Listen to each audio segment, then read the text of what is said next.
शङ्करं शङ्कराचार्यं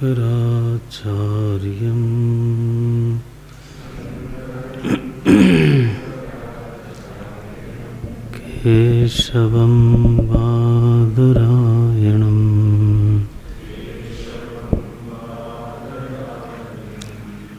सूत्रभाष्यकृतौ वन्दे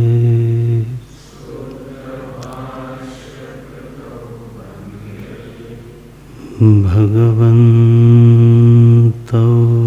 पुनः पुनः।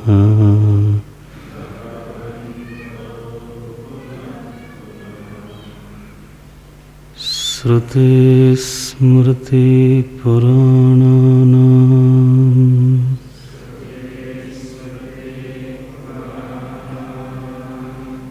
आलयं करुणालयम्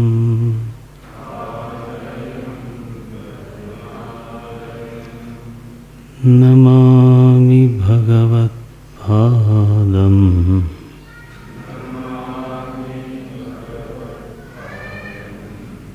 शङ्करं लोकशङ्करम्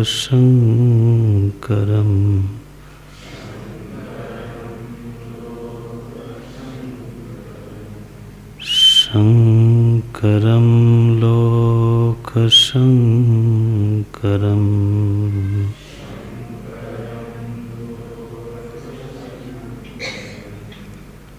ईश्वरो गुरुरात्मेति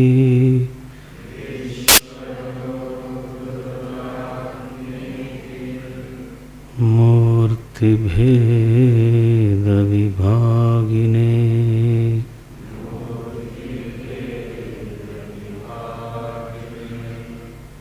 व्योमवद्व्याप्तदेहाय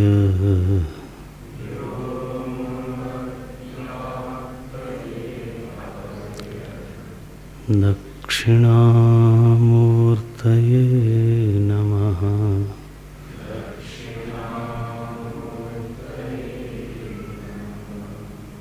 अज्ञानतिमिरान्धस्य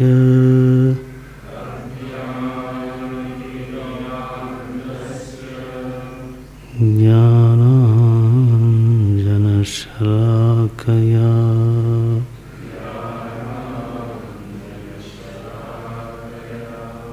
चक्षुरुन्मीलितं येन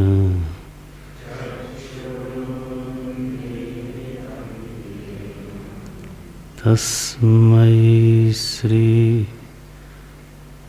गुरवे नमः।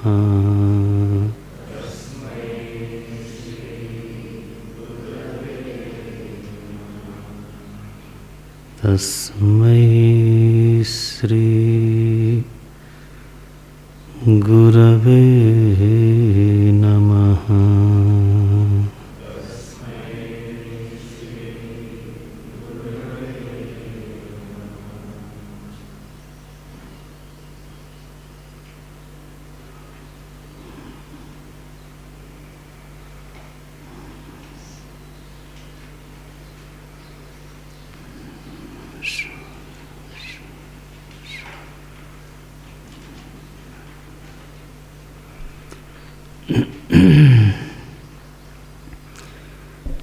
युष्मत् प्रत्ययगोचरयोः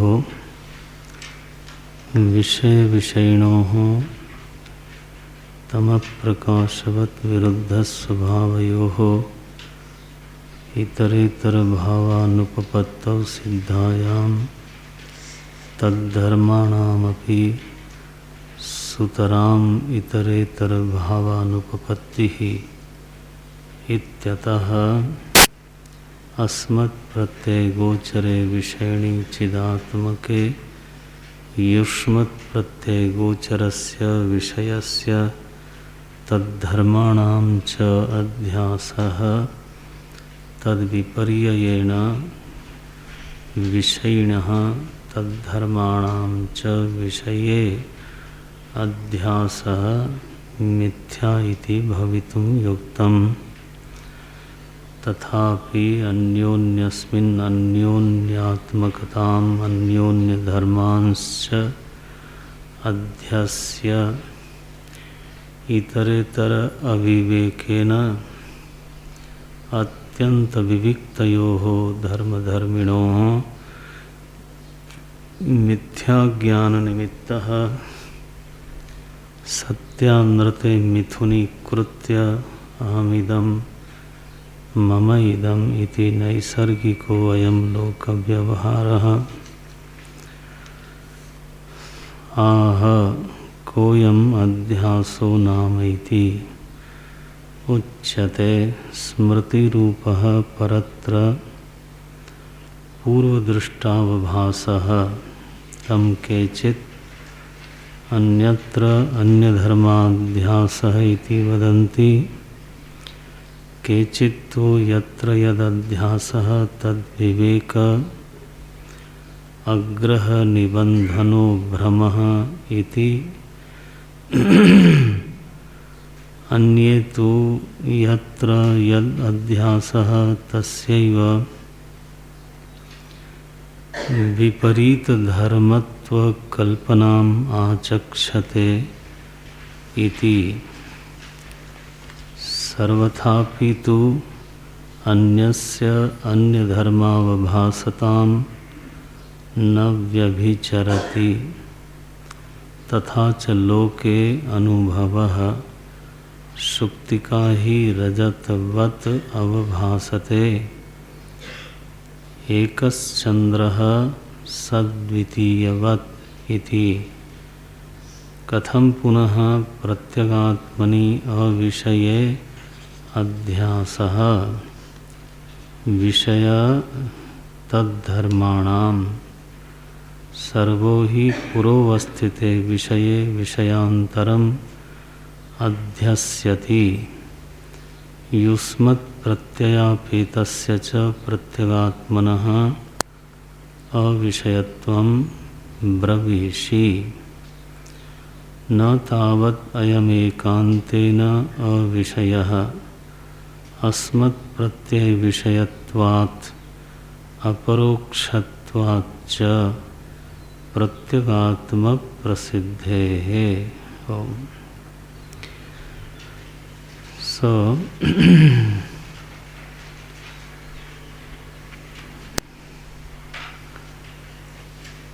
तो अस्य अनर्थ हेतोः प्रहाणाय आत्मैकत्व विद्या प्रतिपत्तये सर्वे वेदांताः आरभन्ते। बेस थोड़ा बड़ा आत्मैकत्व थोड़ा आत्मैकत्व विद्या प्रतिपत्तये सर्वे वेदांताः आरभन्ते। अस्य अनर्थ हेतोः प्रहाणाय समस्त वेदांतों की प्रवृत्ति का एकमात्र प्रयोजन है अद्वितीय आत्मा का बोध कराना और अध्यास की निवृत्ति करना, क्योंकि अध्यास ही जीव के समस्त अनर्थों का मूल हेतु है। अस्य अनर्थ हेतोः प्रहाणाय सर्वे वेदांताः आरभन्ते। यह अध्यास क्या वस्तु है? बोलते हैं अन्यस्य उपरि अन्यस्य क्षेपणम् इति अध्यासः। अन्य के ऊपर अन्य का आरोप कर देना, इसी का नाम अध्यास है। यहाँ विचार से प्रमाण से देखने पर ये सिद्ध होता है कि विषय और विषयी का परस्पर किसी भी प्रकार से तो अध्यास नहीं हो सकता, इतरेतरा भावापत्ति नहीं हो सकती। इसका हेतु है विरुद्ध स्वभावत्वात् तमः प्रकाशवत्, ये दृष्टांत है। निगमन ये किया है भाष्यकार ने कि इसलिए स्वभावयोः इतरेतर भावानुपपत्तौ सिद्धायाम, चूँकि विषयी और विषय का इतरेतर भाव किसी प्रकार से सिद्ध नहीं हो सकता, इसलिए अगला वाक्य ऐसा बोलते हैं, इसलिए सुतराम तद्धर्माणाम अपि सुतराम इतरेतर भावानुपपत्ति ही। और इसलिए विषय धर्मों का विषयी धर्म में आरोप नहीं हो सकता और विषयी धर्म का विषय में आरोप नहीं हो सकता। तद्धर्माणामपि सुतराम इतरेतर भावानुपपत्ति ही। चूँकि धर्मी अध्यास नहीं हो रहा है, इसलिए धर्माध्यास भी नहीं हो सकता। ये बात कही गई। अब इसमें थोड़ा सा पूर्व पक्ष है। क्या पूर्व पक्ष है? कि जहाँ धर्मीध्यास नहीं होता वहाँ भी धर्माध्यास तो होता है। जैसे स्फटिक शिवलिंग में पुष्प का अध्यास नहीं हुआ, इदम पुष्पम ये नहीं बनेगा, अथवा पुष्प में अयम शिवलिंगः यह वाक्य भी नहीं बनेगा। धर्मीध्यास तो यही हुआ, इदम धर्मी में दूसरे धर्मी का आरोप। जैसे इयम रज्जु में रज्जु बुद्धि की जगह पर सर्प बुद्धि का उत्पन्न होना, यह धर्मीध्यास हुआ। अयम इयम रज्जु कहने की बजाय अयम सर्पः, इदम तो वही रहा, लेकिन रज्जु स्थान, रज्जु धर्मी के स्थान पर सर्प बुद्धि का उदय होना, ये हुआ धर्मीध्यास, धर्मी का अध्यास। तो शिवलिंग में पुष्प बुद्धि का उदय तो नहीं हुआ, और पुष्प में शिवलिंग बुद्धि का भी आरोप नहीं हुआ, उदय नहीं हुआ। तो वहाँ धर्मी का अध्यास नहीं होने पर भी धर्माध्यास हुआ। पुष्प के धर्म का आरोप शिवलिंग में हो रहा है।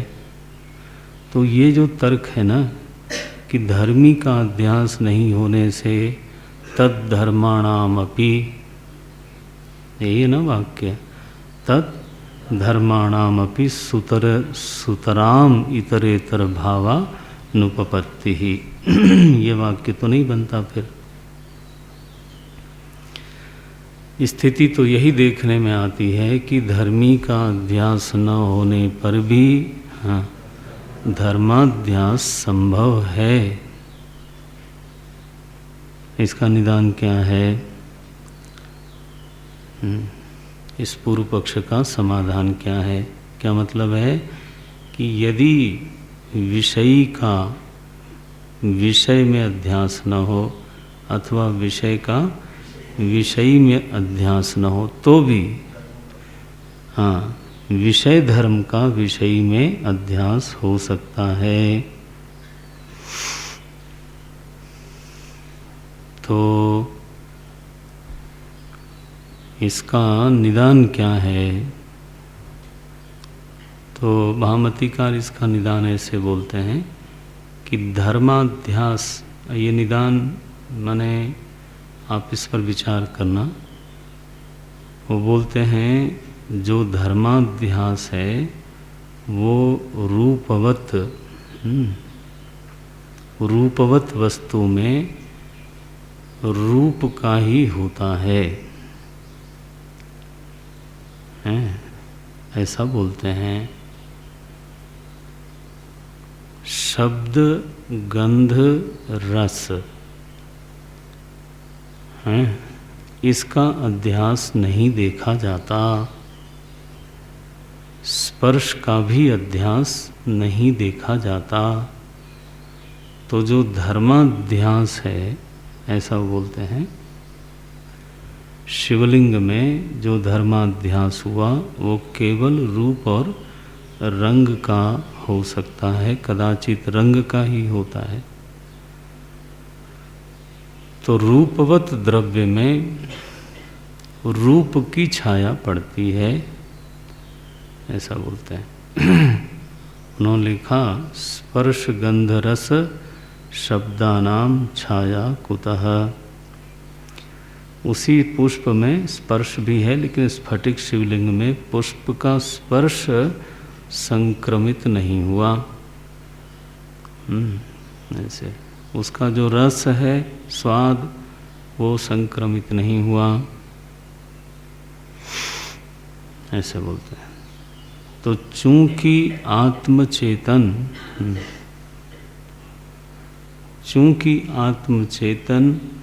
निराकार है, अरूप है,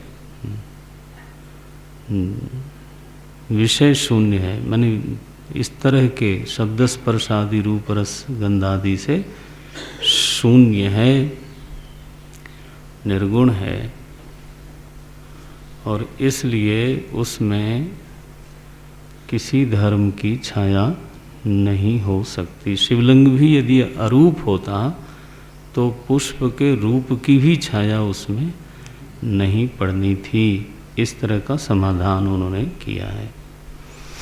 इस पर आप विचार करना। मैंने एक बिंदु यहाँ पीछे से ले लिया, क्योंकि उन्होंने कहा कि धर्मी का अध्यास चूँकि संभव नहीं है, इसलिए इसी को हेतु बनाया, इसलिए तद्धर्माणाम अपि, धर्मी का तो नहीं ही हो सकता, धर्म का भी, अपि तद्धर्माणाम अपि सुतराम अध्यास माने इतरेतर भावानुपपत्ति ही। इस पर आप विचार करना। और अगर कोई पूर्व पक्ष उठता है तो फिर हम चर्चा करेंगे। अभी संप्रति इतना पर्याप्त दिखाई देता है। अब हम चलते हैं आगे। बोलते हैं अविवेकेन अत्यंत विविक्तयोः धर्मधर्मिणोः मिथ्या ज्ञान निमित्तः सत्यानृते मिथुनीकृत्य अहमिदं मम इदम् इति नैसर्गिकः अयं लोक व्यवहारः। अयं लोक व्यवहारः मिथ्या ज्ञान निमित्तः। ये लोक का जो व्यवहार है, अब ये देखो विचार का एक बहुत महत्वपूर्ण पड़ाव है अध्यास भाष्य के। वो कहते हैं समूचा का समूचा ही लोक व्यवहार मिथ्या ज्ञान निमित्त है। मिथ्या ज्ञान निमित्त है माने मिथ्या ज्ञान पूर्वक है। निमित्त शब्द का अभिप्राय क्या हुआ? माने अगर निमित्त नहीं है तो नैमित्तिक की स्थिति नहीं हो सकती।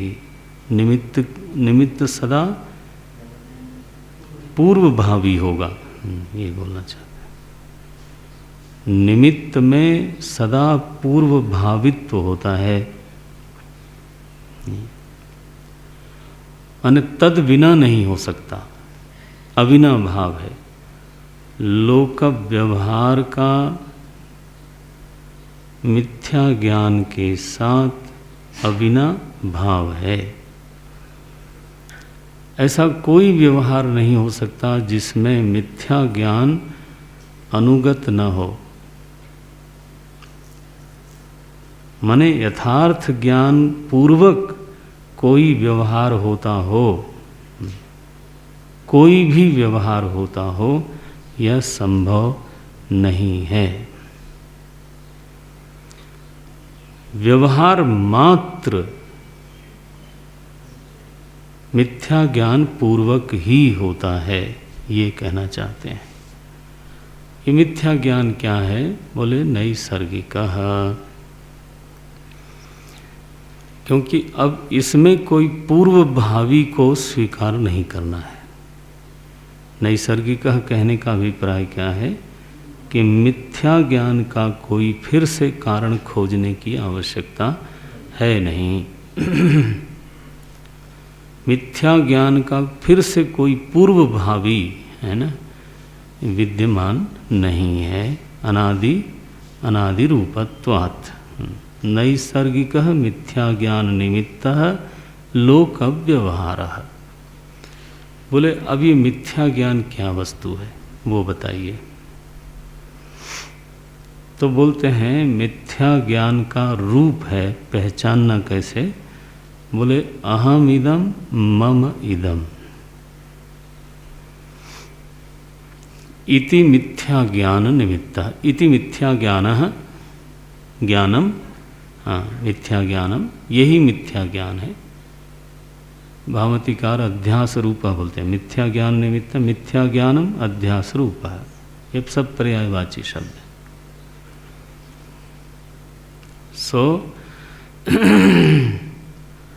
मिथ्या ज्ञान अध्यास रूप है। क्या है वो? क्या उसकी पहचान है? बोले दो प्रत्यय हैं हमारे भीतर, अहम इदम, मम इदम।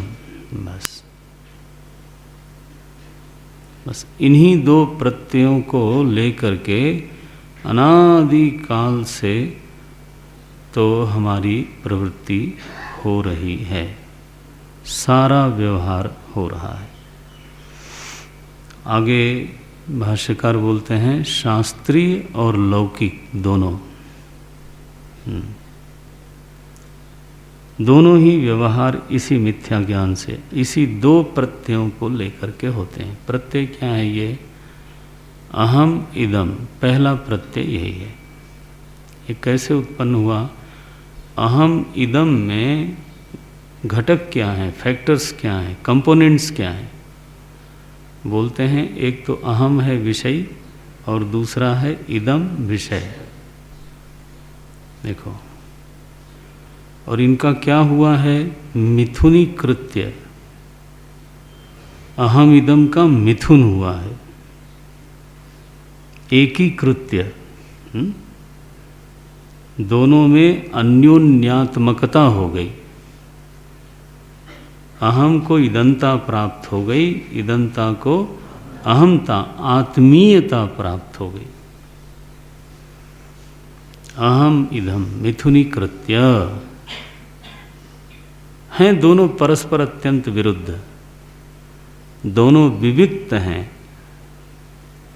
इतना ही नहीं, एक और विचित्र बात है, सत्यानृते मिथुनी कृत्य।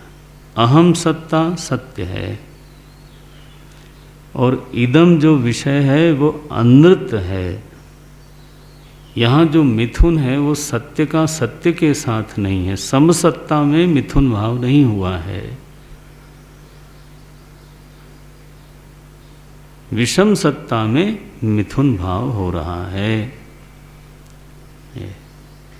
अब इसका अगर कोई दृष्टांत दूं मैं तो व्यावहारिक और प्रातीतिक सत्ता का दृष्टांत देना पड़ेगा। दृष्टांत तो यही होगा। तो जैसे कहेंगे अनृत नीलिमा और सत्य आकाश, ये व्यावहारिक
धन्यवाद।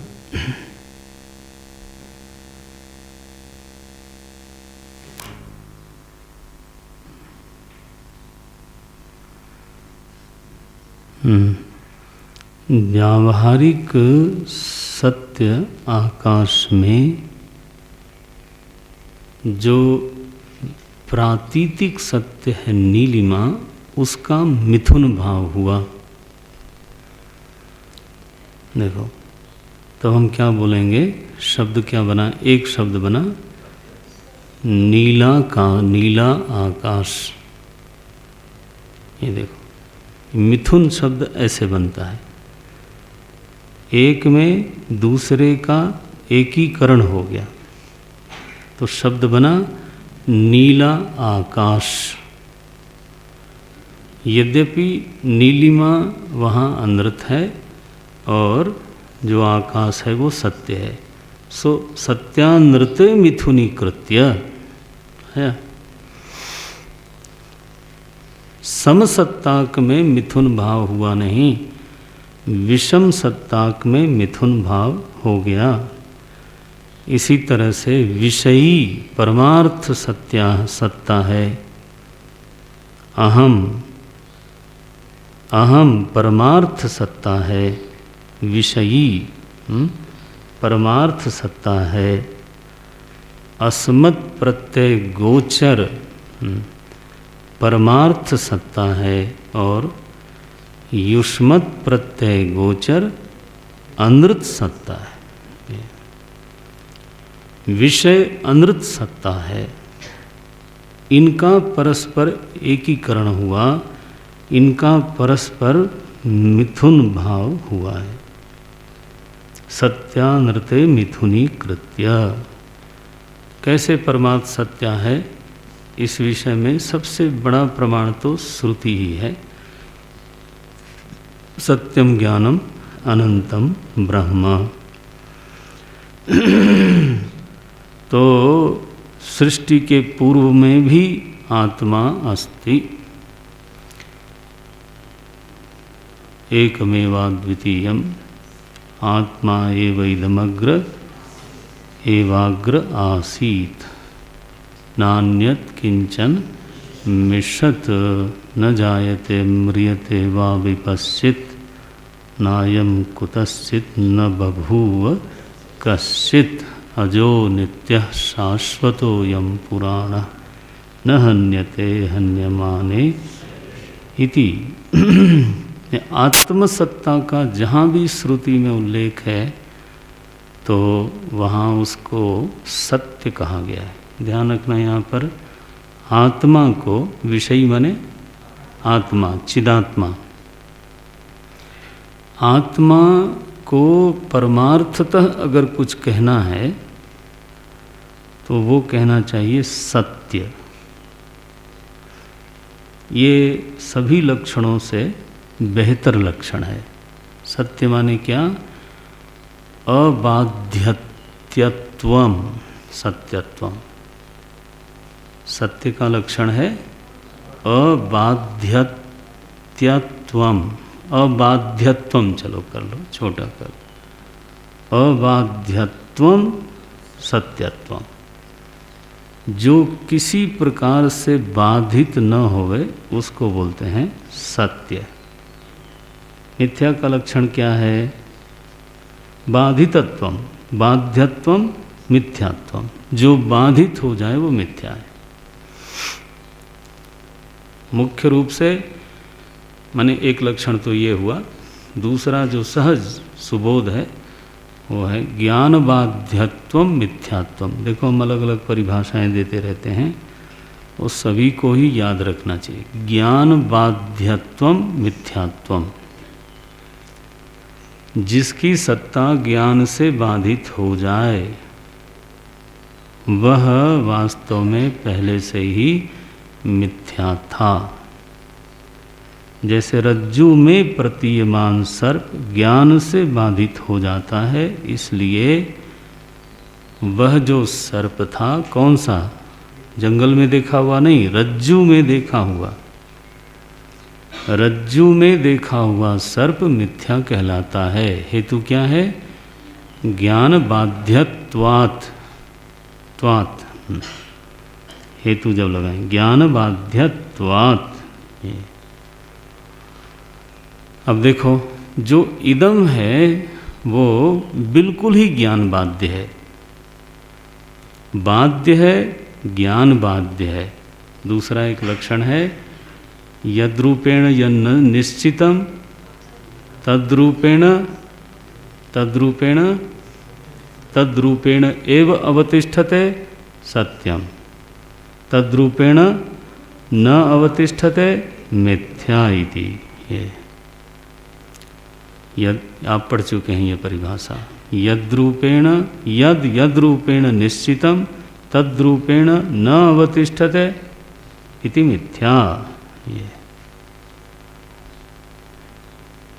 तो अब इदम का स्वभाव देखो। इदम अनिर्धारित वस्तु है। इसको जिस रूप से आप निश्चित करते हो उस रूप में अगले ही क्षण में नहीं रहती। शरीर को जिस रूप में आप निर्धारित करो उसी रूप में अगले ही क्षण नहीं रहती। मन नहीं रहता, इंद्रियां नहीं रहती, और इन्हीं के द्वारा जो भासमान शब्द रूप रस आदि गंध विषय प्रपंच है, वो भी इसी तरह से क्षण प्रध्वंसी है। क्षण क्षण में अपना रूप बदलता है। निरंतर परिणमनशील होने के कारण, निरंतर पूर्व रूप का परित्याग करते रहने के कारण इसको सत्य कहना बिल्कुल असंभव दिखाई देता है। परिभाषाएं, या तो आप सत्य की परिभाषा बदल दो, तो सत्य की परिभाषा तो नहीं बदली जा सकती। सत्य की परिभाषा तो यही है, यद्रूपेण यन्निश्चितम। जिस रूप में जिसका निश्चय हो बस वैसा ही वो रहे, एक रस बना रहे, उसी को सत्य बोलेंगे। वो कौन है? बोले दृष्टा है। नहीं दृष्टु दृष्टे है विपरिलोपो विद्यते। उसमें व्यभिचार नहीं देखा जाता। जिस चिदात्मक सत्ता का अहम रूप से बोध हो रहा है, अहम रूप से जो सत्ता अनुभव में आ रही है, उसका किसी भी तरीके से बाध नहीं होता। काल में नहीं, देश में नहीं, द्रव्य में नहीं, अवस्था में नहीं, किशोर अवस्था में नहीं, शिशु अवस्था में नहीं, युवा अवस्था में नहीं। देहिनोस्मिन् यथा देहे कौमारम यौवनम जरा। देखो, इदम में परिणाम हो रहा है, और उसी में जो देही है, देहिनः अस्मिन् देहे। भगवान क्या दिखाना चाहते हैं? एक अपरिणामी है देही, जिस रूप में उसका निश्चय हो गया बिल्कुल उसी रूप में वो निरंतर बना रहता है। कभी चिदात्मा जडात्मा नहीं हुआ, कभी वो अप्रिय नहीं हुआ, कभी वो जड़ भाव में नहीं गया, कभी वो असत भाव में नहीं गया। इसलिए कहना पड़ता है भाष्यकार को कि यह जो मिथुन हुआ है वो बराबर वालों में हुआ नहीं। ये देखो, मिथुन होना ही पर्याप्त नहीं है। मिथुन जो हुआ वो गैर बराबरी का मिथुन है। इदम बिल्कुल 100% अनृत है। ज्ञान बाध्यत्वात् परिणामी रूपत्वात् क्षण प्रध्वंसी रूपत्वात् ये है। मांडुक्य के अनुसार दृश्यत्वात्, मूल हेतु यही है, दृश्यत्वात् मिथ्या।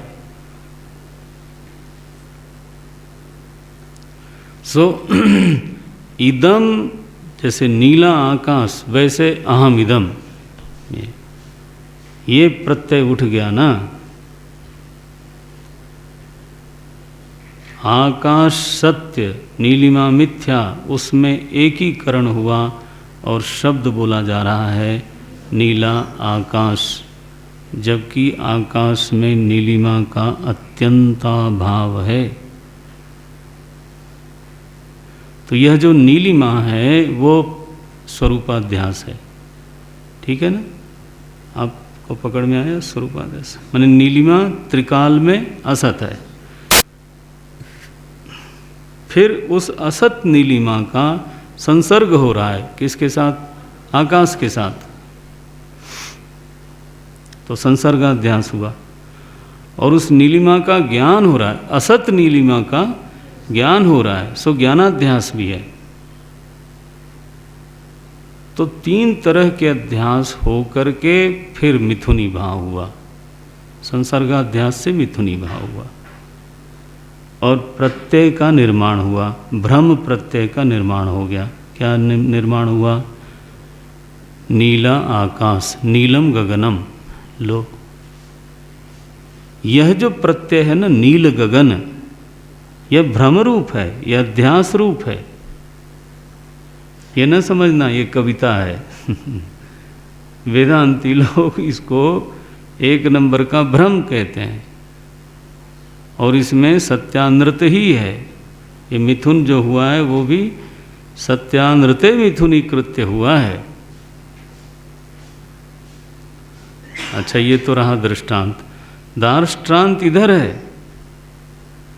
चिदात्मा सत्य है अपरिणामी होने के कारण, अदृश्य होने के कारण, ज्ञान से अबाध्य होने के कारण। ये विवरण करना चाहिए। सत्य अनृत। हाँ, सत्य आत्मा में सत्य शब्द कैसे घटेगा? अबाध्यत्वात्। ध्यान रखना, ये सत्य शब्द हम जैसे कह रहे थे, ये सबसे बेहतरीन लक्षण है आत्मा का। नित्य नहीं, व्यापक नहीं है, वो हल्के लक्षण हैं, वो औपाधिक हैं। आप समझते हो, जो आत्मचेतन है वो काल की उपाधि लेकर नित्य कहलाता है। पकड़ में आता है? कालारूढ़ होने से उसको नित्य कहते हैं। ठीक, देशारूढ़ होने से व्यापक कहेंगे। बिना देश के व्यापक बताओ।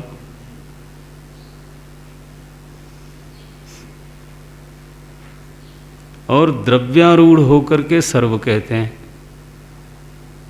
द्रव्य न हो तो सर्व क्यों बोलोगे?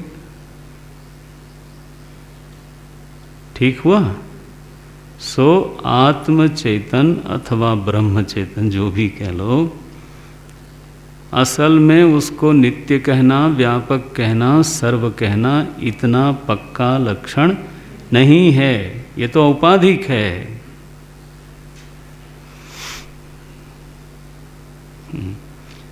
सत्य कैसा है? ये बिना उपाधि के है।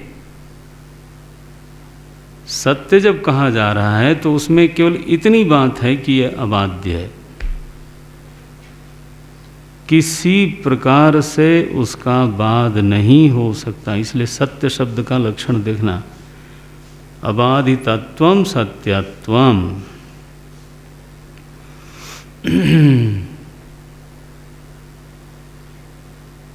ये ज्ञान बाध्यत्वम मिथ्यात्वम अथवा बाध्यत्वम मिथ्यात्वम, जिसका बाद हो जाए। ज्ञान से बाध हो जाए, देश में बाध हो जाए, काल में बाध हो जाए, द्रव्य में बाध हो जाए। भागवत में नाम ही नहीं लिखा परमात्मा का। उन्होंने कहा सत्यम परम धीमहि, बस। वैसे तो दसम स्कंद पूरा का पूरा भगवान कृष्ण को समर्पित है, हैं? लेकिन वहाँ कृष्णम परम धीमहि बोला नहीं गया। देखो, ऐसा बिल्कुल निष्पक्ष सत्याग्रही ग्रंथ है भागवत की, आपको क्या बताऊं।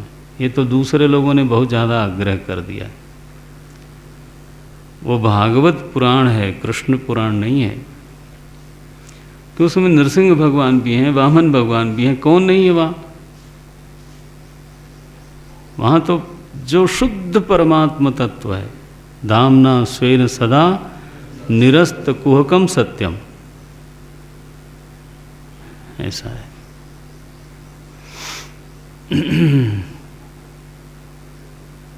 सत्यम परम धीमहि। तो यहाँ लिखा सत्यानृत, चिदात्मा ही सत्य है, क्योंकि वही अबाध्य है, क्योंकि वही दृष्टा है, क्योंकि वही अपरिणामी है। क्यों अपरिणामी है? क्योंकि परिणाम है, परिणाम दृश्य है। अगर परिणाम होगा तो वो जाना जाएगा, तो वो जाना जाएगा दृश्यगत होगा। परिणाम कभी दृष्टा में सिद्ध नहीं हो सकता। प्रश्न यही आएगा, परिणाम दृश्य है कि नहीं है? बोले है, तो फिर वो दृश्य है, दृष्टा का धर्म क्यों बनाते हो? परिणाम की सिद्धि दृष्टा धर्म के रूप में कभी भी नहीं हो सकती। इसलिए बिल्कुल यह विशुद्ध वाक्य है, निर्दुष्ट वाक्य है। क्या? सत्यानृते मिथुनी कृत्य, एकीकृत्य। एकीकृत्य समझ गए ना? नीला आकाश अथवा इदम रजतम, ये मिथुन है। इदम में रजत का आरोप हो करके इदंता को रजतत्व प्राप्त हो गया, रजतत्व को इदंता, ये है एकीकृत्य। अच्छा, अब यहाँ देखो क्या बना। यहाँ बना अहम इदम, नीला आकाश नहीं। यहाँ बना अहम इदम, मैं यह हूँ। यह जो प्रत्यय है भ्रम रूप है, ये बिल्कुल विशुद्ध भ्रम है। कहाँ अहम विषयी, कहाँ इदम विषय, कहाँ अहम सत्य, कहाँ इदम अनृत मिथ्या। विरुद्ध स्वभाव है, फिर भी मिथुनी कृत्य हुआ मिथुन। तो अब क्या बना? बोले अहम जीवः कर्ता भोक्ता, और मनुष्य देह की उपाधि से मनुष्यो हम। ये मनुष्यता क्या है? इदम, इदम, इदम अहम जब कहते हैं तो इदम शब्द वाच्य में जीव, कर्तृत्व, भोक्तृ जितने दृश्य हैं इदम शब्द वाच्य होंगे। तो ये कहना चाहते हैं भगवान भाष्यकार कि इदमता के साथ अहम को हमने एक किया है, मिथुनी कृत्य किया है। तो मनुष्यो हम, जीवो हम, कर्ता हम, काणो हम, स्थूलो हम, इत्यादि इत्यादि इत्यादि। ये इदम अहम में सब आता है। एक शब्द में ही ये सारे भ्रम प्रत्यय का कथन हो गया। अच्छा, अब चूंकि इदम सदा परिच्छिन्न होता है, इसलिए जब अहम के साथ उसका मिथुन भाव हुआ तो अहम में फिर परिच्छिन्नता की भी अनुभूति होगी। तद्धर्माणामपि, इदम का सबसे प्रमुख धर्म क्या है? बोले परिच्छिन्नता, परिणमनशीलता, विकारित्व, बाध्यत्व, विनाशत्व। ये तो उसी इदम की परिच्छिन्नता फिर चेतन में आरोपित हुई, तो अहम परिच्छिन्न, विकारी रूपेण अहम जायमानः म्रियमाणः कर्ता भोक्ता सुखी दुखी, ये सब विकार है।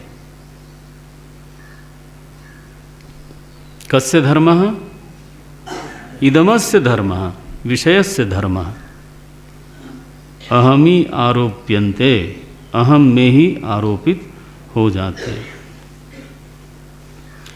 एक व्याकरण पाणिनि व्याकरण के साथ साथ, बल्कि उससे पहले है, वो अहम का रूप ही नहीं चलाते। वो अहम में ही एक वचन ही रखते हैं उसको और सातों विभक्ति लगा देते हैं। इसलिए रमण महर्षि का वो ग्रंथ आपने पढ़ा, अहम लीन के, पाणिनि व्याकरण के अनुसार अहमी शब्द कहीं नहीं है, मई होना चाहिए था। ठीक है ना? अब क्या ठीक क्या बेठीक, नहीं, ये नहीं होना चाहिए। अनिल माने नील नहीं,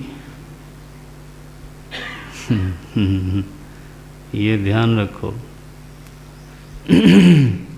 वहाँ लिखा अहम लीन के अपि अलय सत्तया, आया? याद आया? तो अहमी सप्तमी है वो, अहमी लीन के अपि सती,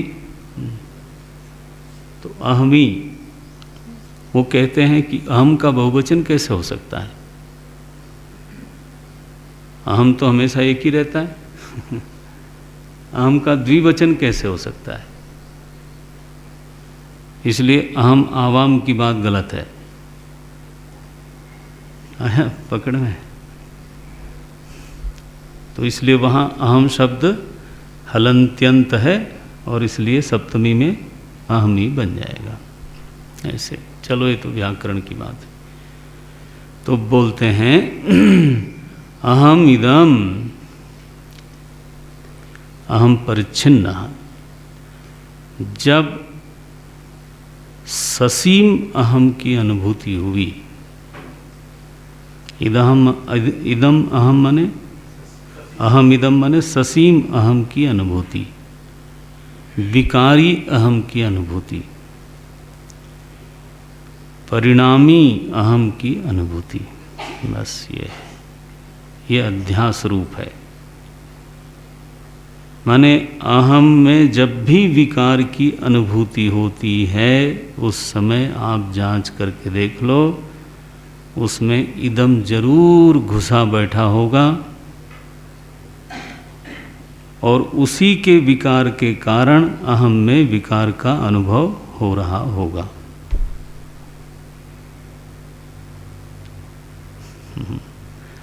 अहम में जब भी सीमा का अनुभव हो रहा हो, आप उसी समय जांच करो कि ये किसकी सीमा है जो अहम में मालूम पड़ रही है। खोजने पर इदम मिल जाएगा। अरे अरे, तो ये घुसा हुआ है इसमें। और इस इदम की सीमा का आरोप हो रहा है अहम में।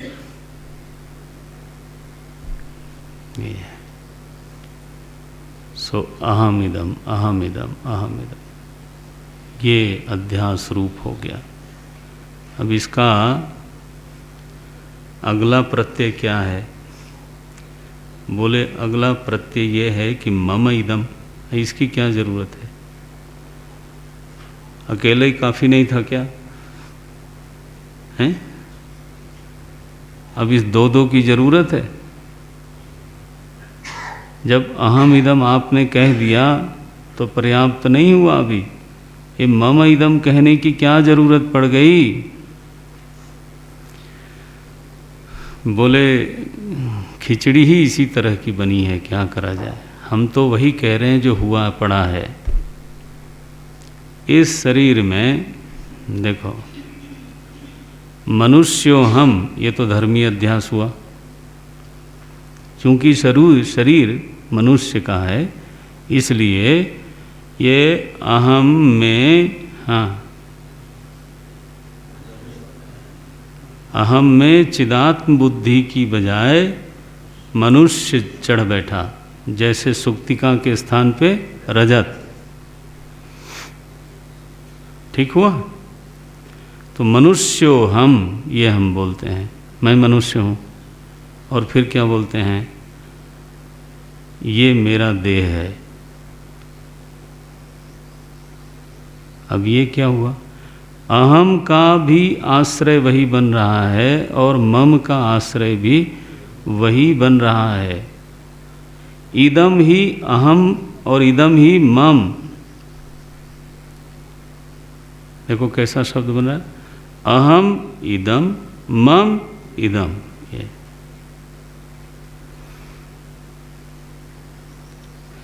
मैं श्रोता, ये एक कैसा अध्यास है विचित्र। श्रवण की उपाधि लिए बिना, है ना, अहम में श्रोतृत्व का आरोप हुआ, अहम श्रोता प्रत्यय जन्मा, और मेरे कान, ये भी बोलना है। अब देखो, मम इदम भी है और अहम इदम भी है।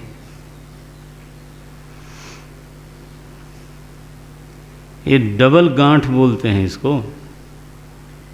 एक गांठ नहीं, एक गांठ के ऊपर फिर दोहरी गांठ डाली गई है।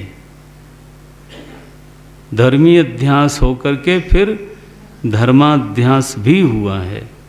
इतना ही नहीं, इतना ही नहीं, अहम श्रोता, ठीक, मम द्वौ श्रोत्रौ, ये भी ठीक हो गया। और फिर उनके क्रिया को भी मेरा बोलते हैं, मेरी श्रवण क्रिया, मेरा श्रवण अच्छा है। लो, तो उसमें मैं बुद्धि भी है, उसी में मम बुद्धि भी है, उसकी क्रिया में भी मम बुद्धि है, उसके धर्मों में भी मम बुद्धि है। पूरे शरीर को देखो आप, प्राण को देखो आप, इंद्रियों को देखो, मन को देखो। सुखी हम, ये देखो, सुखी तो मन में है, सुखाकार वृत्ति, अहम के साथ मिथुनी भाव हो करके अहम इदम बनाइए। फिर मेरा मन, फिर मेरे मन की चंचलता, तो मेरी चंचलता। लो, बस ये है प्रत्यय का जाल, है जाल। ये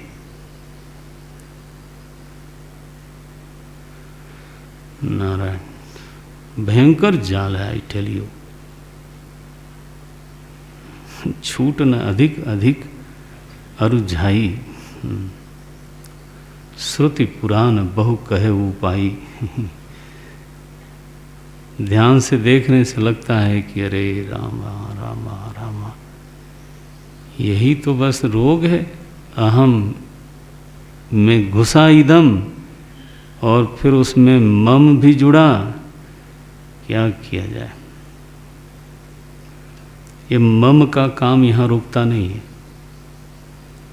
फिर वो धर्माध्यास, धर्मी अध्यास, धर्माध्यास, धर्मी अध्यास होता ही रहता है। देखो अब, मेरा धन और मैं धनी, ये नहीं कि मेरा शरीर और मैं मेरा शरीर और मैं शरीरी, यहीं तो रुक जाएगा। नो नो नो, देह के बाहर भी ये अहम इदम जाता है। कौन हो आप? धनी हूँ। लो, ये ऐसे ही है जैसे मैं शरीरी हूँ।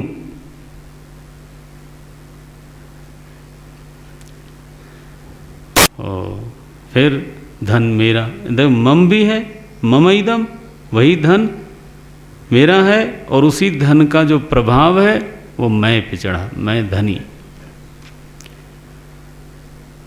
आप इसको आगे बढ़ा लो, ब्रह्मा जी तक चला जाएगा ये मेरी दुनिया।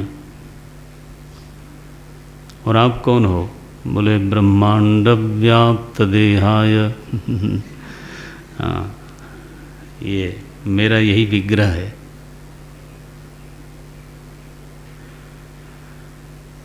इस तरह की एक धारा है। कभी कभी हम ऐसे भी बोलते हैं इसको कि जब अहम में इदम प्रविष्ट हो गया, उसकी परिच्छिन्नता प्रविष्ट हो गई, ससीम अहम की स्थिति बन गई है, तो वह चूंकि स्वरूप नहीं है इसलिए दुखद है। असीम को आपने ससीम के रूप में अनुभव किया तो दुखद रहेगा। गुरुदेव कभी बोलते थे कि आधा नंबर जूता छोटा हो जाए तब आपको समझ में आएगा कि दुख क्या होता है। तो जो अनंत चेतन है उसको आपने, हाँ, इदम के जूते में डाल दिया है। बोले आप इतना क्यों बोलते हो खराब खराब? खराब खराब नहीं महाराज, खराब जूता खराब होता है? बाहर से मंगवाया जाता है महंगा दाम दे करके, खराब कैसे होता है? बहरहाल, लेकिन इदम के जूते में डाला गया है, असीम को ससीम में, तो फिर तकलीफ तो होनी है। तो जो अनंत है ना, अपनी अनंतता को पाना चाहता है, अपने स्वरूप में हर चीज रहना चाहती है। जब वो पाना चाहता है तो क्या करता है फिर? बोले वो मम का सहारा लेता है। ये थोड़ा दूसरे नंबर की बात कर रहा हूँ, पहले नंबर वाली हो चुकी। मम का सहारा लेकर के अपने को बड़ा अनुभव करने की थोड़ी सी कोशिश करता है। मैं बड़ा हूँ, क्यों भाई? मेरा धन बड़ा है। आया? मेरी ख्याति बड़ी है, तो मेरी विद्या बड़ी है। माने मम का आश्रय लेकर के अहम खड़ा होता है। अजीब सा रोग हो गया। यदि मम का आश्रय न मिले उसको, आई टेल यू, अहम उदास हो जाएगा।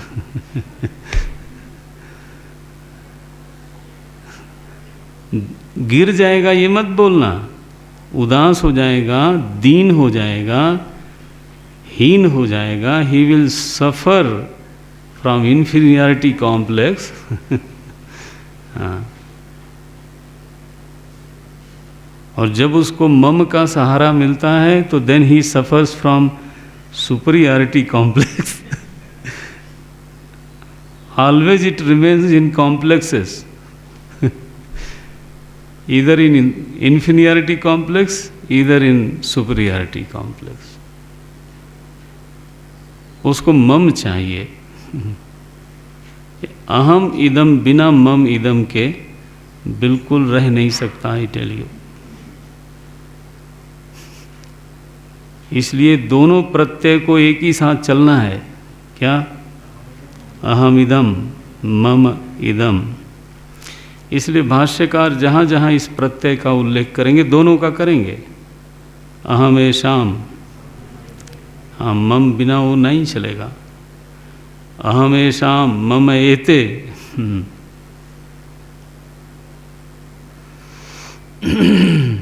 गोस्वामी जी लिखा मैं, इसके बाद तुरंत ही लिखा मोर। जब आपने मैं और मेरा बना लिया, एक बाउंड्री खींच ली, तो उसके जो बाहर होंगे वो कौन कहलाएंगे? तैं और तोर। ये आपके मैं और मेरे की बाउंड्री जब बन गई तो उसके बाहर जो खड़े हैं उनके लिए आप क्या बोलोगे? तैं और तोर। युष्मत् प्रत्यय गोचरः। ये है। गोस्वामी जी तो महाराज शंकराचार्य जी के दीवाने हैं। ना समझो तो अनाड़ी हो। सच्चाई तो यही है। सो इट्स अ लाइटर वे। मैंने कहा ना, ये 2 नंबर की बात है। असली नंबर वाली बात तो यही है कि सच्चाई ही यही है कि एक ही इदम अहमर्थ बनता है और ममार्थ बनता है। मनुष्यो हम, मैं कहता हूँ, फिर कहता हूँ अयम मम देह, ये मेरा देह है। ये तो दोनों हो रहा है, वृत्ति पर वृत्ति, वृत्ति पर वृत्ति चढ़। लोक व्यवहार। क्या लोक व्यवहार है? बोले हम तो केवल इदम को बदलने में लगे हुए हैं। अहम इदम जब हम कह रहे थे, व्यवहार क्या है? अहम इदम, जब बच्चा था तो देखता था कि जो आता है वही मेरा कान ऐंठ देता है। प्यार करने भी आएगा तो कान ऐंठ देगा, गाल ऐंठ देगा, कान ऐंठ देगा, और भैया का कोई नहीं करता। तो इच्छा क्या हुई? मैं बड़ा बनूं। तो इदम बदलना, अहम नहीं बदलना है। क्या? बस गरीब ने कहा धनी बनना है, इदम बदलना है। यहाँ नहीं वहाँ, वहाँ नहीं वहाँ। बस मेरा भी समय आएगा बच्चों, हाँ, काल बदलना है। आप क्या कह रहे हो? लोक व्यवहार माने क्या है? क्या बदल रहे हो? अच्छा, मम इदम को बदल, अहम इदम को बदलोगे या फिर मम इदम को बदलोगे? मेरा ये नहीं है, ये है। मेरे तुम नहीं, तुम हो। ये देखो, सो लोक व्यवहार। इंद्र का भी यही है, ब्रह्मा जी का भी यही है, आपका हमारा भी यही है। बस यही चल रहा है। मूल में क्या है? मिथ्या ज्ञान निमित्त। मूल में क्या है? मिथुनी भाव। सत्यानर्थे मिथुनी कृत्य। विषय विषयी में मिथुनी भाव, यही सारे व्यवहार का जड़ है। बोले महाराज, कोयम अध्यासो नाम आह। बस ये आधी की आधी पंक्ति देखते हैं जरा। आह, बताइए जरा, क्या बताएं भाई तुमको, कि सारे लोक व्यवहार का हेतु जो आपने अध्यास को बताया है, वो अध्यास क्या चीज है? बोले बताया तो तुमको व्युत्पत्त्यर्थ बताया। अधि, अधि उपरि, असनम क्षेपणम इति अध्यासः। अन्यस्य उपरि अन्यस्य क्षेपणम अध्यासः। बोले ये बिल्कुल पक्की व्युत्पत्ति के अर्थ में ये बिल्कुल ठीक है, लेकिन फिर परिभाषा उसको बोलते हैं जो परितः भाषते, है ना, इंक्लूसिव हो, अशेष हो, अखिल हो, है, उसमें कोई अर्थ छूटा हुआ न हो। तो पारिभाषिक अर्थ क्या है अध्यास शब्द का? वो बोलते हैं आह कोयम अध्यासो नाम इति। यह अध्यास किसका नाम है? क्या परिभाषा है अध्यास की? अब देखो, ये वेदांत की ऐसी पंक्तियां निकल के आती हैं। उच्यते, भाष्यकार समझाते हैं क्या उच्यते। बोले अध्यास को पहचानो। सबसे पहला लक्षण करते हैं स्मृति रूपः। ये स्मृति रूप है, अर्थात ज्ञान रूप नहीं है। ये देखो, पहले ही धीरे से ये कहने की बजाय कि ये ज्ञान रूप नहीं है, ये सीधे सीधे बताया गया कि ये स्मृति रूप है। कोयम अध्यासो नाम, बोले स्मृति रूपः। तो बोले स्मृति है तो क्या परेशानी है? मुझे अपने दोस्त की याद आई, मुझे मेरे मित्र की स्मृति आई, तो उस स्मृति से क्या समस्या है? बोले स्मृति पहला लक्षण है ना, स्मृति रूप। अब यह जो स्मृति है वो हृदय में नहीं भास रही है ना, समस्या यह है। और जिसकी है उसमें नहीं भास रही है। कहाँ भास रही है? परत्र, दूसरे में भासती है। आई कहाँ से ये स्मृति? बोले पूर्व दृष्ट ने चली। पूर्व दृष्टावभासः अध्यासः, ये परिभाषा है। पहले दृष्टांत में इसको समझ लिया जाए, रज्जु सर्प के दृष्टांत में समझा जाए। रज्जु के ऊपर जो प्रतीयमान सर्प है उसको हम बोलते हैं अध्यास। माने जो सर्प बुद्धि है ना, अयम सर्पः, यह जो प्रत्यय है, यह जो बुद्धि है, कौन सी बुद्धि? अयम सर्पः, बस इसी को बोलते हैं हम अध्यास। अयम सर्पः नाम का जो प्रत्यय है वो क्या है? बोले ये अध्यास है। अच्छा, अब आओ इसकी विवेचना करें। ये अयम सर्पः क्या है? बोले ज्ञान रूप तो नहीं है। क्यों? क्योंकि जहाँ ये प्रतीत हो रहा है, सर्प रज्जु देश में प्रतीत हो रहा है ना, रज्जु देश में सर्प का अत्यंत अभाव है। इसलिए इंद्रिय का, नेत्रेंद्रिय का, हाँ, सर्प के साथ सन्निकर्ष हुआ ही नहीं। क्यों? क्योंकि सर्प वहाँ है ही नहीं। तो प्रमाण और प्रमेय का व्यापार हुआ ही नहीं, क्योंकि प्रमेय देश में तो सर्प नहीं है। ये तो प्रमेय देशे यस्मात् सर्पः नास्त्येव तस्मात् सन्निकर्षोपि न भवति। तो ये नहीं कह सकते कि यह प्रमाण प्रमेय व्यापार का परिणाम है। प्रमाण प्रमेय व्यापार का परिणाम जब हुआ तो उसको तो ज्ञान कहते हैं।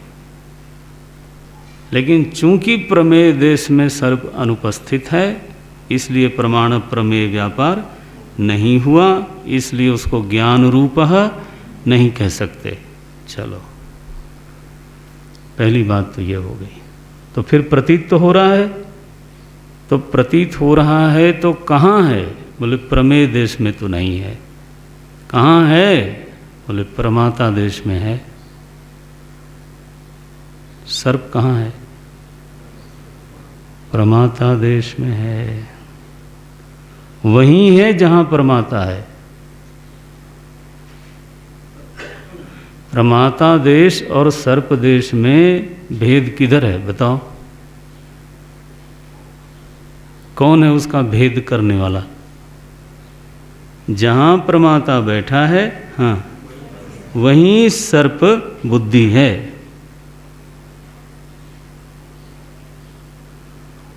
प्रमेय देश में तो है नहीं। ये तो बढ़िया हो गया। अच्छा, वहाँ कहाँ से आया? तब बोलते हैं पूर्व दृष्ट, पहले का देखा हुआ है। जंगल में देखा आकृति सर्प की, अथवा कहीं भी देखा, एक देश का नाम नहीं ले रहे हैं, काल का नाम ले रहे हैं। पूर्व दृष्ट, पूर्वानुभूत, चलो ऐसे करो, दृष्ट शब्देन अनुभूति उच्यते। पूर्व पूर्व में जो अनुभूत है उसका संस्कार हमारे चित्त में बना हुआ है। उस संस्कार का चित्त में स्फुरण हुआ, तो वह जो सर्प है वह संस्कार जन्य होने के नाते स्मृति रूप है। जो सर्प है वो प्रमाण जन्य नहीं है, इसलिए ज्ञान रूप नहीं है। संस्कार जन्य है, इसलिए स्मृति रूप है। स्मृति तो स्मृति कहलाती है, फिर उसको अध्यास क्यों बोलते हो? ये तो बात बनेगी ना। स्मृति को स्मृति कहो, अध्यास क्यों बोलते हो? बोले इसलिए बोलता हूँ क्योंकि वह जो स्मर्यमाण सर्प है वो स्मृति देश में नहीं मालूम पड़ता, परत्र मालूम पड़ता है। ये तो जब वह रज्जु देश में आरोपित होती है स्मृति, तब फिर उसको बोलते हैं हम अध्यास, भ्रम। अध्यास और भ्रम और मिथ्या ज्ञान तीनों पर्यायवाची हैं। अध्यास, भ्रम, मिथ्या ज्ञान।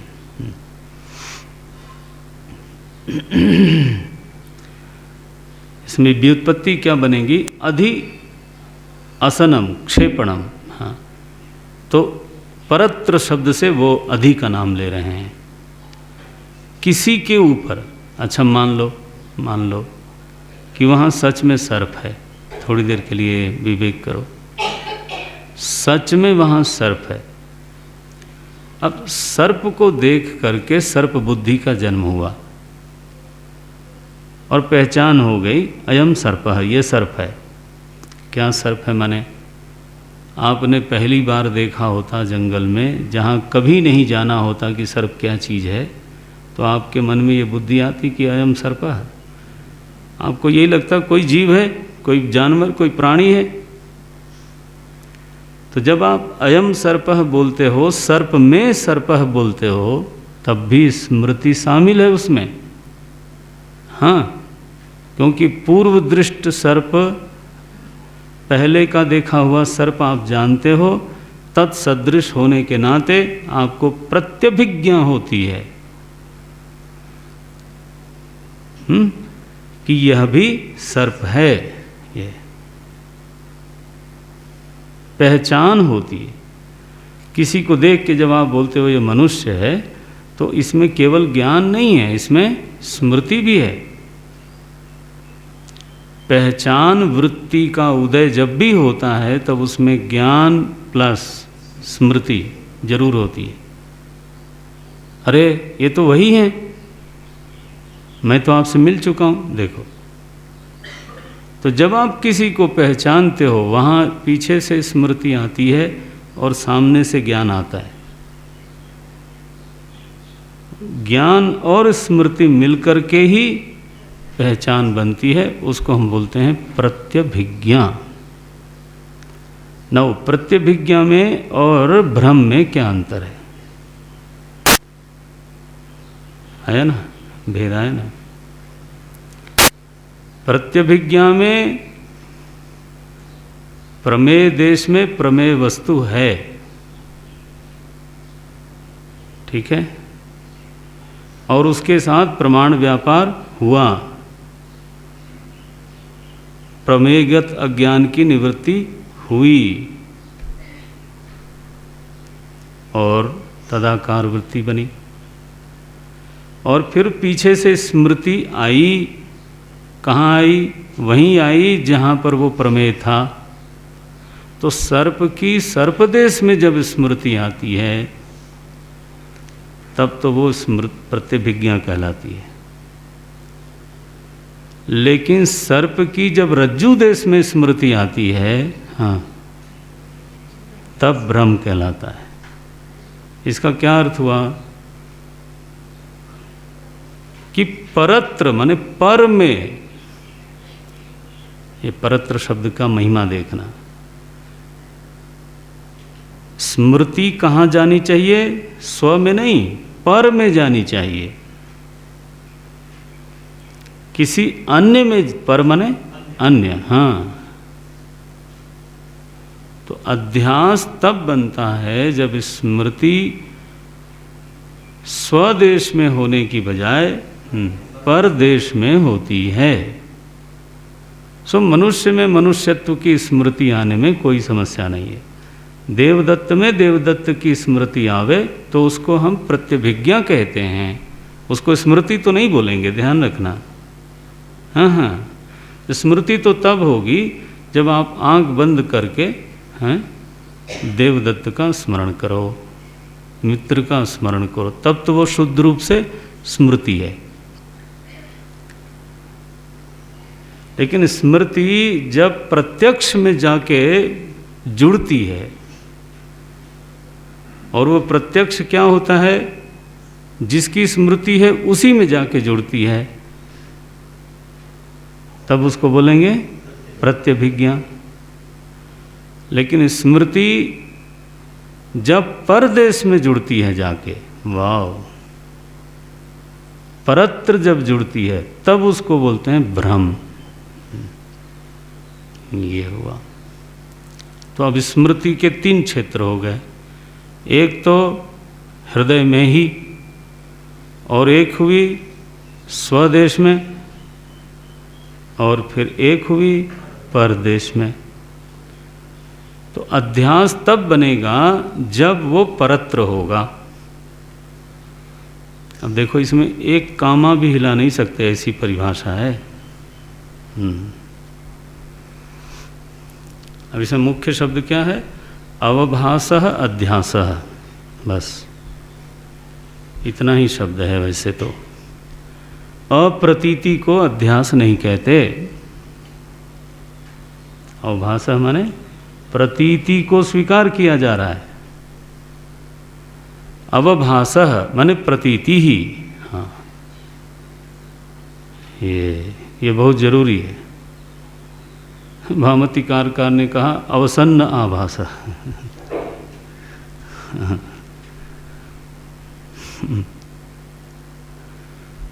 किसी महात्मा ने विनोद में कहा अधीषु आस्ते इति अध्यासः। धी माने बुद्धि, अधीषु माने हैं नहीं, अरे प्रत्यक्ष प्रमाण मत दो भाई। नहीं, अधि माने हाँ निर्बुद्धि, अरे ऐसे ही बोलो ना सीधा। तो अधीषु आस्ते इति अध्यास, निर्बुद्धियों में जो रहता है उसका नाम है अध्यास। नहीं, ये तो महात्मा लोगों के विनोद हैं, खिलवाड़ हैं। अधीषु आस्ते इति, भामतीकार ने ऐसा नहीं। अवभाषा शब्द का अर्थ किया अवसन्न भाषा, यानी यथार्थ आभास न हो। लेकिन आप केवल इतना जानो, सही सीधी सीधी प्रतीति को अवभास कहते हैं, बस। अवभासः अध्यासः, बोले महाराज ये क्या परिभाषा हुई, अवभास तो होना ही चाहिए, ये तो बोध हो गया। बोले बताता हूँ ना वो कैसा आभास हो रहा है। प्रतीति भी कई तरह की होती है, जब ऐसी प्रतीति हो तब उसको अध्यास बोलेंगे। कैसी प्रतीति,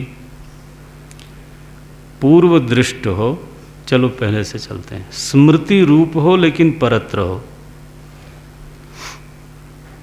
बोले स्मृति कहाँ से आई, तो उसका हेतु है पूर्व दृष्ट।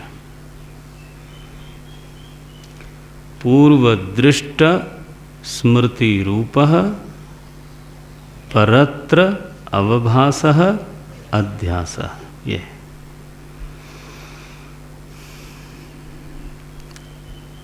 तो अप्रतीति कोमा में चले जाने का नाम अध्यास नहीं है, अवभास तो चाहिए। क्या बोल रहे हैं आप, मैं ये बोल रहा हूँ कि अहम इदम जो है ना वो अध्यास है। ओ मम इदम ये अध्यास है। चिदात्मा में सारा प्रपंच अध्यास है।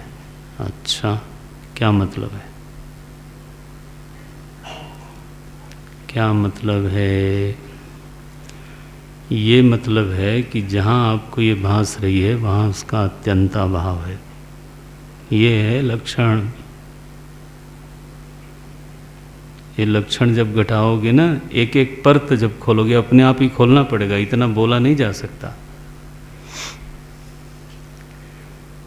सर्प जहाँ देख रहे हो वहाँ सर्प का अत्यंता अभाव है, अत्यंत अभाव है। तो अगर चिदात्मा अधिष्ठान में समूचा प्रपंच अध्यास है ऐसा कहा जा रहा है, इसका मतलब क्या है कि चिदात्मा में इसका अत्यंताभाव है। पहला तो ये लग गया। फिर है कहाँ ये? बोले ये स्मृति रूप है, ज्ञान रूप नहीं है। अच्छा, स्मृति रूप है तो स्मृति रूप वस्तु मन में होती है। क्या? स्मृति रूप वस्तु बाह्य देश में होती नहीं। क्या मतलब हुआ? सारा प्रपंच कहाँ गया? यदि ये स्मृति रूप है, आप काटना हो तो पहले ही काट लो, नहीं तो एक बार अगर ये बन गया तो फिर नहीं हिलने देगा। यदि यह स्मृति रूप है तो स्मृति तो मन में होती है, तो समूचा द्वैत प्रपंच नारायण चित्त दृश्यम चित्त से पृथक नहीं है। चलो जी, गए मांडूक्य में। हाँ बिल्कुल वहीं जाओगे आप। जाओगे किधर?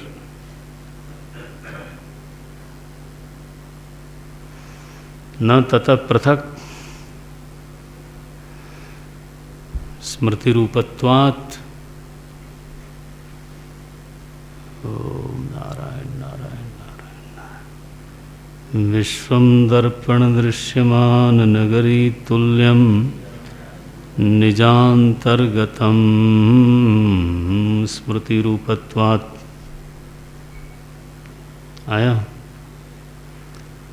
स्मृति रूप होने के कारण ये सारा द्वैत प्रपंच क्या है जनाब?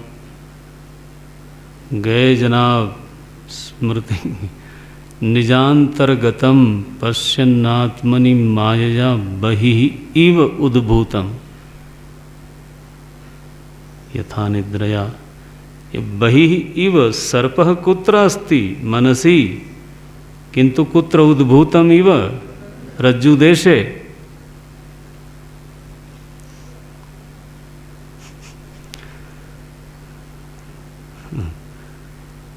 ये स्थिति बन गई केवल दो शब्द से, स्मृति रूप परत्र।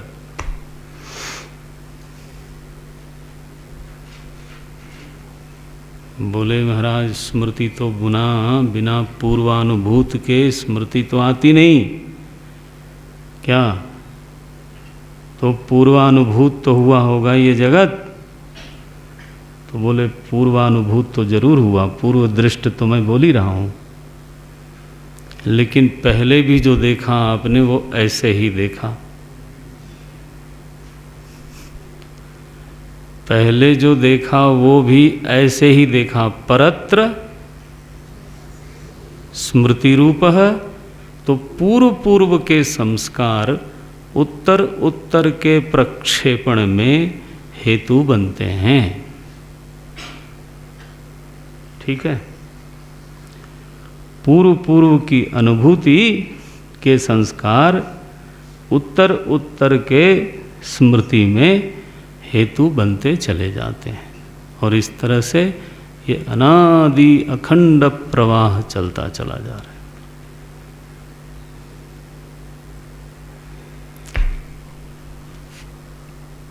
बस जनाब ऐसा है।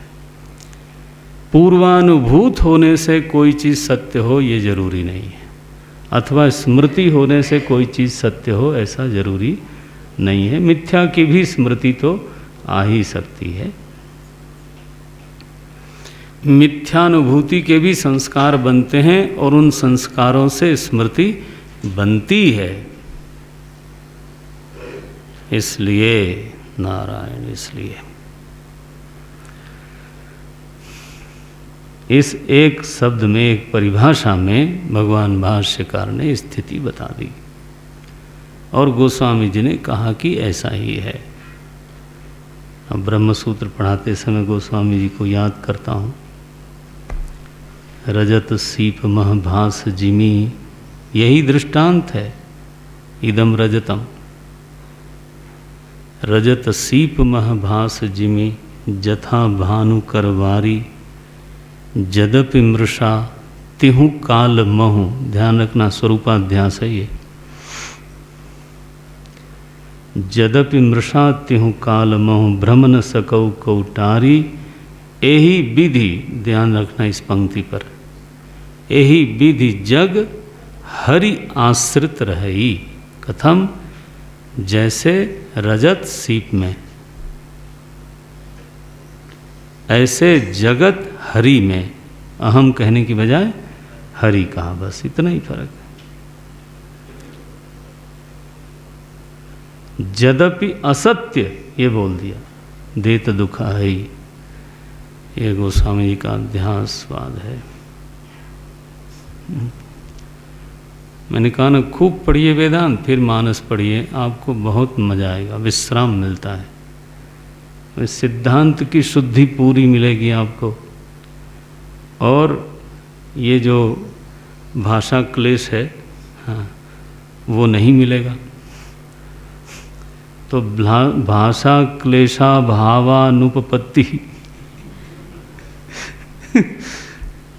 भाषा क्लेश का अभाव रहते रखते हुए, हाँ, सिद्धांत की शुद्धि दिखाई देती है। रामा रामा रामा। सो कोयम कोयम अध्यासो नाम, बोले स्मृति रूपः परत्र पूर्व दृष्टावभासः अध्यासः। अच्छा, ये तो हमारी परिभाषा हो गई। ये वेदांत की परिभाषा है, यही सबकी नहीं है। 3 परिभाषाएं और देते हैं, अगली कक्षा में देखेंगे, पढ़ देता हूँ। लेकिन अब ये आपको सुनाऊं कि क्षणिक विज्ञानवाद,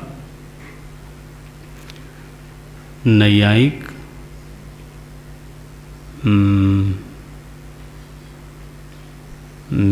सांख्य, मीमांसक, योग दर्शन और माध्यमिक, ये माने शून्यवादी, ये 6 दर्शनों का 3 परिभाषाओं में संग्रह किया है। देखते हैं। तम केचित, तम माने तम अध्यासम, हाँ, उसी अध्यास के बारे में कुछ लोग हमारा लक्षण नहीं मानते। वो कहते हैं ये तो आपने बहुत पक्का पक्का कर दिया, हम इसको नहीं मानेंगे, अब हम अपनी बनाते हैं। हाँ, बनाओ भाई। तो वो बोलते हैं अन्यत्र अन्य धर्माध्यासः। इसमें 3 दर्शन हैं, क्षणिक विज्ञानवाद, न्याय और वैशेषिक, एक ही लक्षण में। तम केचित अन्यत्र अन्य धर्माध्यासः इति वदन्ति। अच्छा, दूसरा लक्षण, विस्तार हम विवरण आगे करेंगे। केचित्तु, दूसरे लोग हैं, ये क्या कहते हैं? ये सांख्य योग मीमांसक 3 दर्शनों की ये परिभाषा है। यत्र यत् अध्यासः तद विवेक अग्रह निबंधनः भ्रमः इति, इतनी बड़ी परिभाषा उन्होंने बनाई। यत्र यद अध्यासः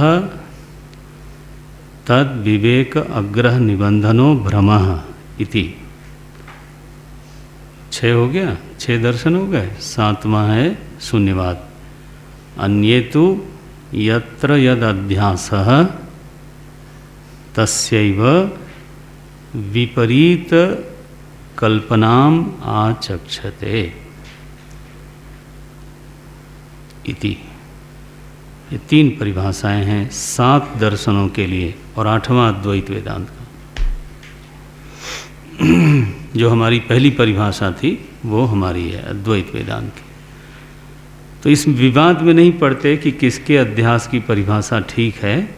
भगवान आगे बढ़ते हैं, बोले सर्वथापि इसमें एक बात सामान्य है सबके लिए, क्या? सर्वथापितु अन्यस्य अन्य धर्मावभासताम न व्यभिचरति। इसमें सभी लोगों ने कम से कम इतना तो माना ही है कि अन्य में अन्य के धर्म का अवभाषण होना अध्यास है। हम इसी कामन को, इसी सामान्य को लेकर के विचार करेंगे, ये भाष्यकार बोलते हैं। हम लोग इसका विवरण करेंगे अगली कक्षा में। ओम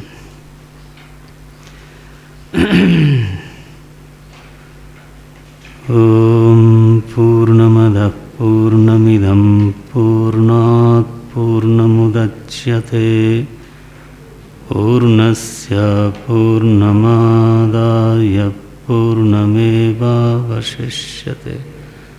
ओम शांति शांति शांति। हरि ओम श्री गुरुभ्यो नमः।